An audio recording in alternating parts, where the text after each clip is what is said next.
No, sirree, I That ought won't to believe look it. in 100 years. I hadn't seen it with my own two eyes. We sure are a spitting image of each other, ain't we? You know, Canary found me up in Utah. Talked me into coming down here. Told me he had a plan. And he was going to make us both rich. And you know what? He is right. You know, you can't keep me locked up in here forever. It ain't legal. And when Canary gets here, all I got to do is show him where those papers are, and we'll own half this county. And you can't never ever prove that I made those folks sign those papers.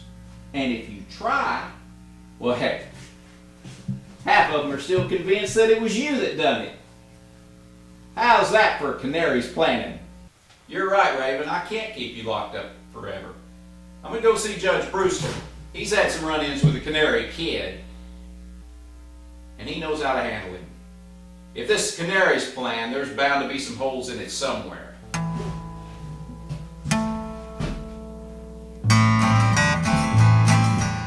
Maybe we can get some ideas about something that's happened before with Canary.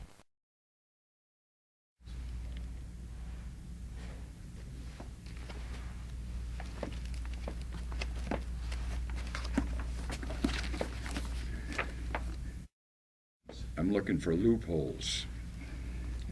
Judge, didn't you help capture his whole gang once?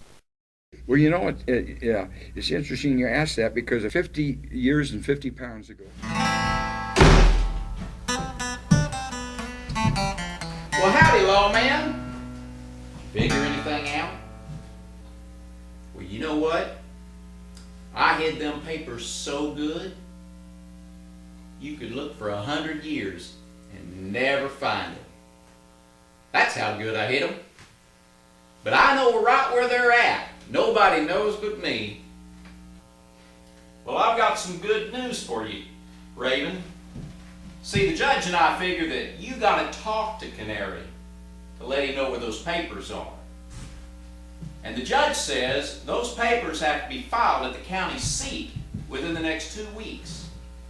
Judge also says I can keep you locked up for 18 days. You can't do that. That's not humane. If those papers aren't filed at the county seat within the next 2 weeks, the signatures aren't any good. And I can keep you locked up, the judge says, for 18 days, legally. And I'll tell you one thing. Canary or nobody else is going to get in here to see or talk to you. You're not even going to get a breath of fresh air for the next 18 days. Will.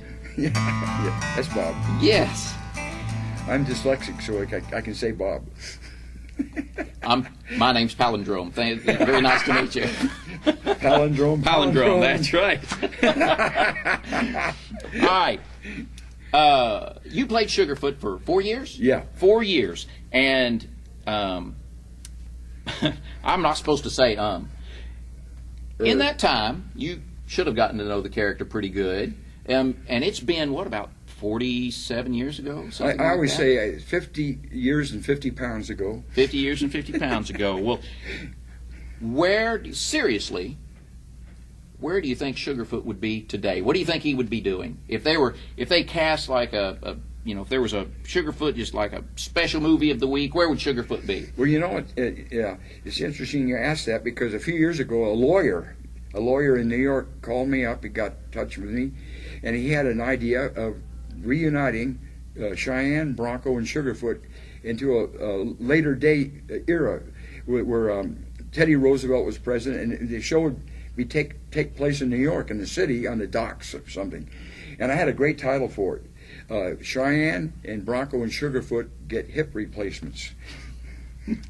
But it never panned out. In fact, the regime completely changed by then at Warner's, and he contacted Warner's with the idea, and they didn't know what the hay he was talking about.